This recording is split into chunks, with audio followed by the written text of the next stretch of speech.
Dalam perjalanan hidup, kita sering berada di persimpangan antara berharap dan kecewa, antara berusaha dan pasrah, antara kuat dan rapuh. Ada hari ketika semuanya terasa ringan, tapi ada juga hari di mana rasanya sungguh berat untuk dijalani. Di momen-momen itu, pola pikir kita menentukan bagaimana kita bertahan. Apakah kita memaknainya sebagai beban, ataukah sebagai bagian dari cara Allah untuk membentuk diri kita menjadi lebih matang dan lebih kuat. By the way, Assalamualaikum. Halo, aku Nafisa. Selamat datang di cerita monologku. Kalau kamu nemu cerita ini, bisa jadi itu bagian dari perjalanan berproses.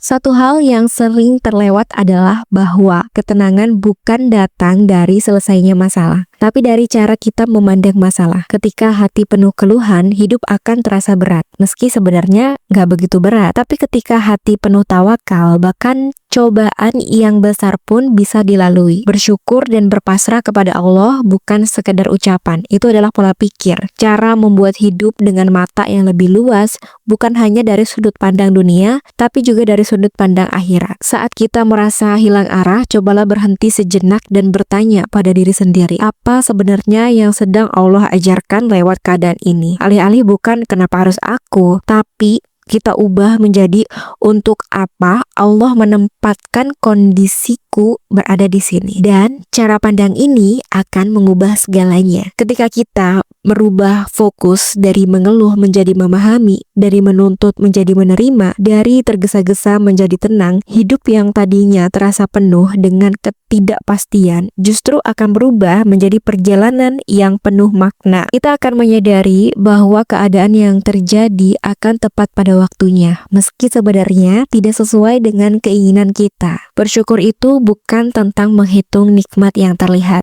Justru letak bersyukur itu ketika kita menyadari bahwa dalam setiap kesulitan Allah itu sedang menunjukkan perhatiannya. Saat doa kita belum terjawab, mungkin Allah sedang memperbaiki jalan rencana kita. Saat rencana kita gagal, bisa jadi Allah sedang menutup pintu yang salah agar kita tidak masuk ke dalam jurang kesalahan tersebut. Atau mungkin saat kita kehilangan sesuatu, mungkin Allah sedang menyiapkan ruang untuk sesuatu yang lebih baik. Pada akhirnya, kita harus belajar percaya bahwa apapun yang Allah hadirkan bukan tanpa maksud. Kadang kita tidak langsung memahami, kadang terasa tidak adil, kadang menyakitkan, tapi dalam setiap kejadian selalu ada pesan lembut dari Allah, seolah-olah tetaplah dekat dengan Allah karena Allah tidak akan meninggalkanmu. Dari sinilah husnudzon atau berbaik sangka kepada Allah itu menjadi kunci untuk hidup lebih tenang. Teman-teman, di sini aku mau share bahwa ada 7 momen menerapkan husnudzon kepada Allah yang menurut aku powerful. Kebetulan aku dapat ilmu ini dari Ustadz Ali Hamudah. Beliau adalah salah satu pendakwah di Inggris,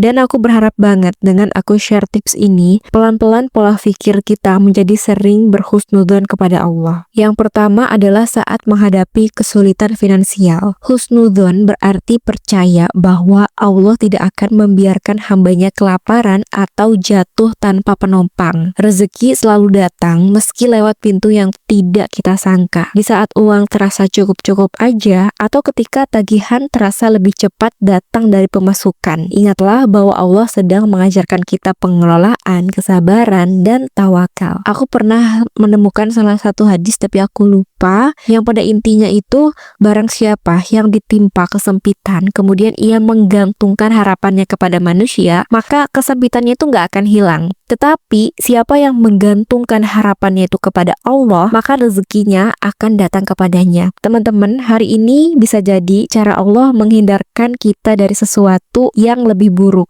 Rezeki Allah itu tidak akan pernah hilang, tapi hanya digeser waktunya agar kita belajar menguatkan hati. Momen yang kedua adalah saat menghadapi penyakit fisik atau batin. Husnudzon kepada Allah saat sakit berarti percaya bahwa ini adalah jalan pembersihan, bukan hukuman. Allah menggugurkan dosa melalui rasa sakit, mengangkat derajat hamba yang bersabar, dan melembutkan hati yang sebelumnya keras. Bahkan rasa lemah bisa menjadi hadiah. Karena itu adalah tanda bahwa tubuh kita ini butuh diperhatikan dan ruh kita ini butuh kembali pada Robnya. Sembuh atau tidak, cepat atau lambat, Allah tahu yang terbaik timingnya untuk jiwa dan akhirat kita. Momen yang ketiga adalah saat didolimi, saat difitnah dan dianggap salah padahal kita ini benar. Di momen seperti ini mungkin hati ini paling mudah gelap, tetapi husnudzon kepada Allah berarti percaya bahwa Allah itu maha melihat dan tidak ada satupun ketidakadilan yang luput dari pengetahuannya. Mungkin kadang Allah biarkan kita dibicarakan, diremehkan atau disakiti. Bisa jadi agar kita belajar memisahkan diri dari yang namanya penilaian manusia dan kembali menggantungkan harga diri hanya kepada Allah. Ketika manusia mencaci, tetapi Allah akan meninggikan derajatmu, maka sesungguhnya kita ini tidak akan kehilangan apa-apa. Dan di saat seperti ini bahkan kita dianjurkan untuk berdoa. Dan kebetulan aku juga pernah menemukan hadis yang kurang lebih isinya itu seperti ini. Tidak ada penghalang antara doa orang yang terzolimi dengan Allah. Selanjutnya momen keempat yaitu saat berdoa tetapi belum terkabul, dan bisa jadi disinilah husnudzon diuji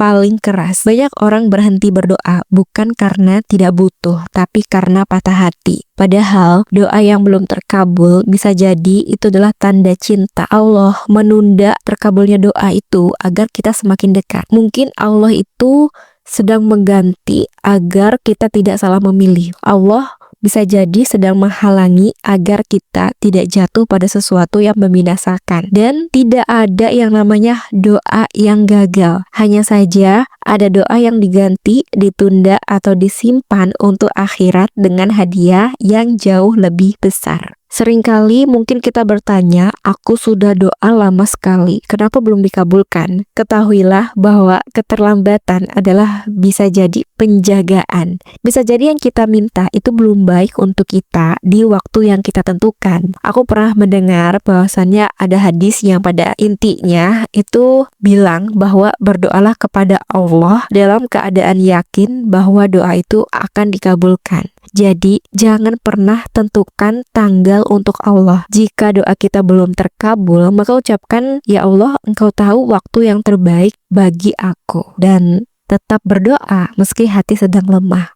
Momen yang kelima adalah saat bertaubat dan ingin memperbaiki tetapi masih sering jatuh lagi. Kadang kita merasa malu pada Allah karena sering mengulang kesalahan yang sama. Tapi husnudzon mengajarkan bahwa Allah tidak melihat berapa kali kita jatuh, tetapi berapa kali kita kembali. Selama hati kita masih ingin berubah, selama lidah kita masih mengucap astagfirullah, berarti Allah itu masih memanggil kita. Rasa ingin bertaubat itu sendiri adalah sebuah hidayah. Jadi teman-teman, teruslah bangkit meski berulang kali gagal, karena Allah mencintai orang-orang yang kembali atau hamba yang kembali, bukan hamba yang sempurna. Momen yang keenam adalah saat mengingat kematian. Husnudzon di saat mengingat mati berarti melihatnya bukan sebagai ancaman, tetapi sebagai bentuk kepulangan. Dunia ini memang singkat dan kadang kita ini takut karena merasa belum siap. Tapi percaya bahwa Allah itu Maha Pengasih yang membuat kita memahami bahwa kematian adalah pintu menuju tempat yang lebih tenang bagi hamba yang berusaha memperbaiki diri. Dengan husnudzon, ingat mati justru menjadi motivasi untuk hidup lebih baik, bukan sumber ketakutan yang membuat hati gelisah. Kemudian yang terakhir adalah saat